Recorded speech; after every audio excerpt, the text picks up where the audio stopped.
Yeah, so Solarose, number 15, barely making it in. She was number 15 last season as well. Nice.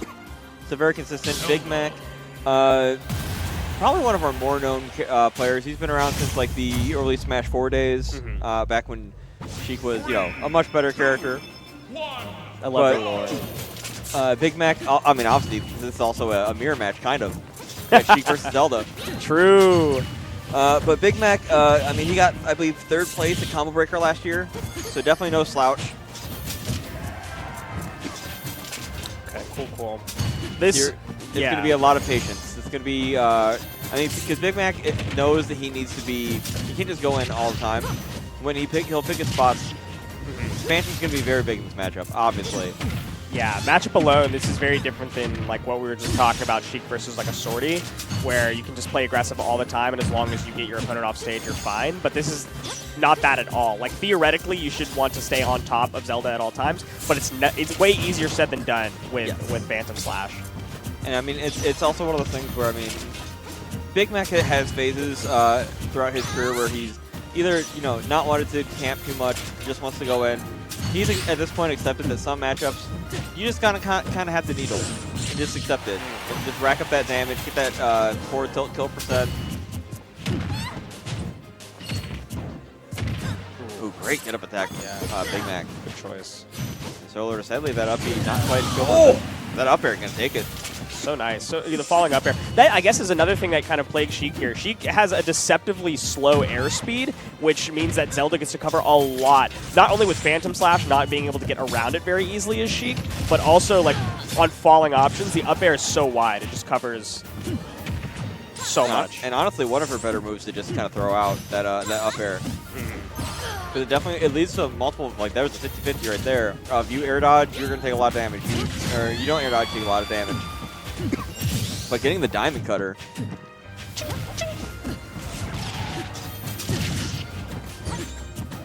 Yeah, I like the game plan. Solarose is so like stoic in the gameplay here. Not flinching at all after losing a stock, just getting right back to the game plan. Yeah, I mean it's very important for Zelda players. You gotta kind of stick with the tried and true flowchart, which is I'm not saying that in a bad way. I mean, this character is you have patterns you want to do that are going to keep you safe. And Solarose is very good with them. That is one thing. You get a little bit too comfortable because of how slow Sheik's airspeed is with doing like Aurora's Wind Out of Shield. But just a nicely spaced aerial, which you don't normally get because Sheik wants to play on your shield as often as possible. And it's just easy to punish. And suddenly, like, Solarose has to find stage footing again. That's so hard. Yeah, the wind hitbox saving Big Mac from getting grabbed there. That grenade, that's gonna kill. Yeah, that's what you expect to see when you have a Sheik approach you with back air on shield.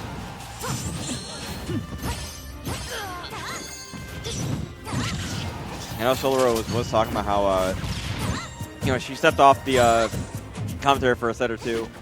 She wanted to get herself mentally prepared for this matchup because it's definitely one of those where I'm sure both of them were, you have to kind of get yourself ready for this kind of back and forth. Yeah, Sheik has to play patiently, and Zelda has to stay consistent. Whenever you lose like a big interaction, or you get like 5-hit comboed, or you're off stage for a while, you have to be mentally prepared to reset. And it looks like Solarose really got a lot of like dividends out of taking that time away from the commentators. Great teleport away from Solarose, but Big Mac can take it with that Bouncy Fish. Yeah. Narrowly getting past that Phantom too. Having the needles to not allow the Phantom Slash to come out is crucial if you have the stock advantage, and I think that's the only reason that Big Mac hasn't got put back at disadvantage at this point, was the needles that started off the stock. Ooh, but I like that. Yeah, I mean, those needles, like you said, very good because you want to interrupt the early frames of her charging up, and if she does, she kind of loses it for, I think, like 4 or 5 seconds. It's not super long, right? But it's enough to be a little bit debilitating, right? Make it a little bit more predictable. Absolutely. Second kill. Wow. Whoa, I didn't realize on that side, yeah, I was going to say, I was thinking this exact same thing. If it would have gone across, I don't think it would have killed. Right, no. Great stuff. Solarose takes game 1. That was a masterclass in Zelda versus Sheik, I think. Just that patience, understanding when you're in a bad position, and eating it. Like, not trying to force your way back in aggressively, just trying to slowly inch your way back to stage, and then holding stage like it's your fortress. Yeah, Majesty Gaming's own Solarose moving on. Going on to game 2, 1 game over Big Mac. Currently 1-0. And we're going to PS2. Pretty neutral. I feel like it's a pretty neutral stage for both of them. I don't think either of them get too much off of the layout. I know this is probably like, I don't see a lot of Zelda players. I have my friend Ray in Texas, and that's about it. But I know that it's probably a normal thing, but I love seeing when you're using Din's Fire for spacing, that you angle it up first and then dipping it back down to kind of fake out and scare them from jumping into it. And also, like, if they do that air dodge, the panic air dodge, and seeing you doing it up, now you can just let it rock for even more damage. I will say for Big Mac, a lot of times his comfort pick is Hollow Bastion. He's a big Kingdom Hearts fan. Tried to rock that Sora when it came out, but not quite his style. Big Mac getting that bouncing fish again. Yeah. Picking PS2, extra long stage. Phantom Slash doesn't cover the whole thing, and Needles covers like a good amount of space as well. So it allows you to choose your spacing more diligently than you could on small battlefield, let alone something smaller. Big Mac, I feel like he's got a little bit of a download now. And now, like you said the last game, now Big Mac having the stock lead can definitely do a little bit more needle camping. Rack up that damage, interrupt that Phantom. Great parry, but Nehru's Love's going to reset it. I think Big Mac trying to, maybe baiting out a up B, but I don't think it's going to kill us. I don't know why I think it was going to. It's 100%. The trade's pretty big. Solarose gets center a little bit more. But yeah, backing all the way up, that's the difficulty, is you have to be prepared to play on PS2, where you can't just back up towards ledge and still cover everything with Phantom Slap. You have to position more aggressively and play more for center, which is so difficult. Oh my gosh, Big Mac now starting to cook, getting that down there. Ooh. The Nehru's Love stall was good, but I think Big Mac was just like, we're not playing this game anymore. Oh, you're just going to do it again. Okay, well, forward air. The rare forward air kill for Sheik. Yeah, haven't seen that since Melee. True. All right, oh, up tilt. That's nice. That's a good choice. Yeah, hitting a little bit behind, too. Now Big Mac up 3 stocks to 1. Such a polar opposite from the first game. Oh my gosh, that Phantom, I forget, it stalls on the grenade just because it's a hitbox. Or the grenade's a hitbox. Yeah. Oh, great air dodge from Big Mac.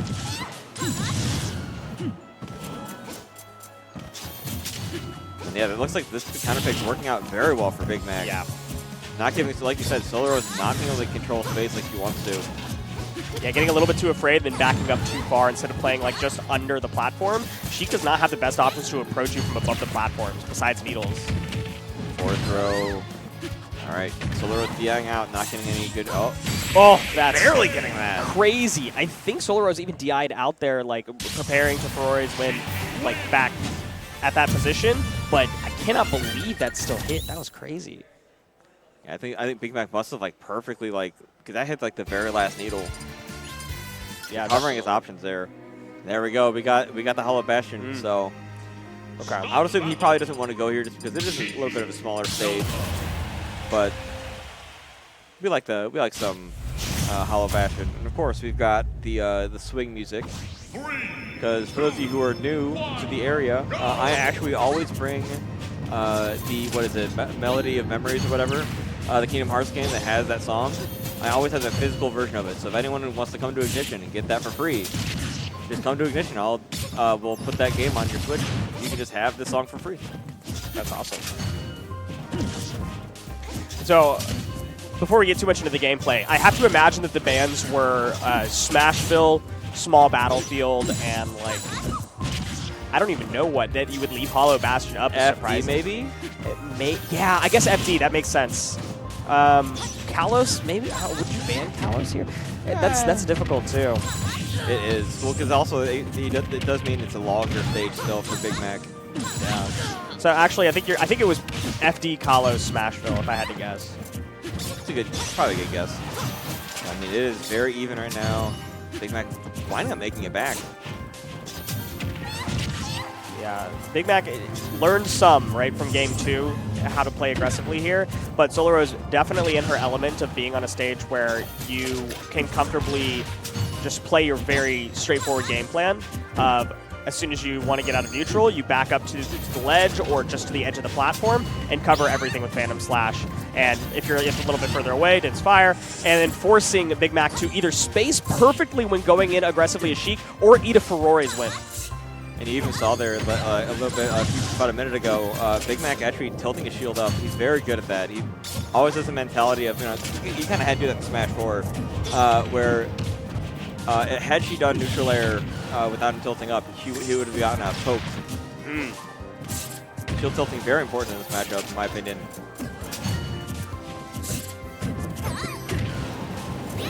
Neither of them finding a kill yet.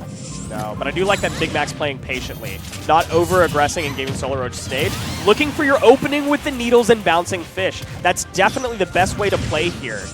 You get to cover so many options, and you get to cover options at any part of the stage, except for, like, the 75% towards the edge where your bouncing fish will hit the platform. And he was able to weave through that that Phantom and, like, the moving hitbox so well. And now, again, Big Mac with the stock lead. That means we're probably going to be seeing some more needles coming out. Unless Solarose can get the stock soon. Solarose has to figure out how to get the stock here, and that's not a good position to be in as Zelda. You don't want to have to fish for the stock. You want to have the advantage and force your opponent to come to you. Yeah, Sheik is the one with the fish, not Zelda. Yeah, Big Mac just shutting down that Phantom every chance he can. And then taking the opening, too. I love that. Like you said, it's like 3 or 4 seconds that Phantom Slash is down, and knowing that, just going aggressive. Wow, what a delay back air. Big Mac is in complete control. Great Nairu's love, though. This is definitely tough. Solarose can't find the footing on the stage to get the game plan going again. Wow, I love that vanish. That has like the first time that's been used as an option. But you have an up B, I have an up B. We've seen that once today before. Solarose takes that stock, but it's still down a full one. All right. Yeah, she needs to get another stock as soon as she can. But also she can't panic. She needs to keep it calm.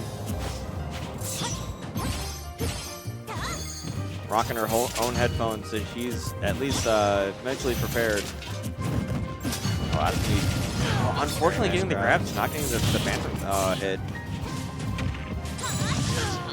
Yeah, I think Solarose a little bit too late is figuring out how to adapt to this game plan. Like, positioning a little bit further forward when you have the advantage, but otherwise going for some mix-up with grab or Nehru's love on stage. And it works, but it doesn't work enough to make up for this deficit, so you have to look for some real aggressive options.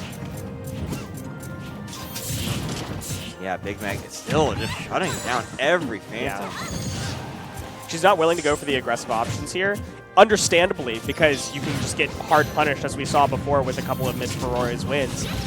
But that's the difficulty, is like you have to kind of hope that your opponent eats your moves or catch like a falling option there. And that's such a good downer. You would have died if you didn't do that. Yeah, he would have eaten, an up air, right? Yep. Oh, Phantom still shifting Big Mac away. I mean, Solarose could still bring this back. Oh, getting that bouncing fish. The needles bouncing fish. What an adaptation for Big Mac. We saw none of that game 1. We saw a lot more of that in game 2, but ultimately playing the stage advantage a little bit more. And then in game 3, understanding we're back on the short stage, but what worked for me before when we were in that like 50% or 75% of Pokemon Stadium is the needles. The needles to kill the Phantom Slash. The needles to approach from above at like that 60-degree angle. The needles into bouncing fish to get the kill. Just playing specifically around the needles, which is such a counterintuitive thought. Like when you're playing Sheik, yes, you imagine that needles are part of your game plan in the same way that like gyro is a part of Rob's game plan, but you don't think of it as the cornerstone of a matchup. And in this case, it just happened to be the cornerstone of this matchup.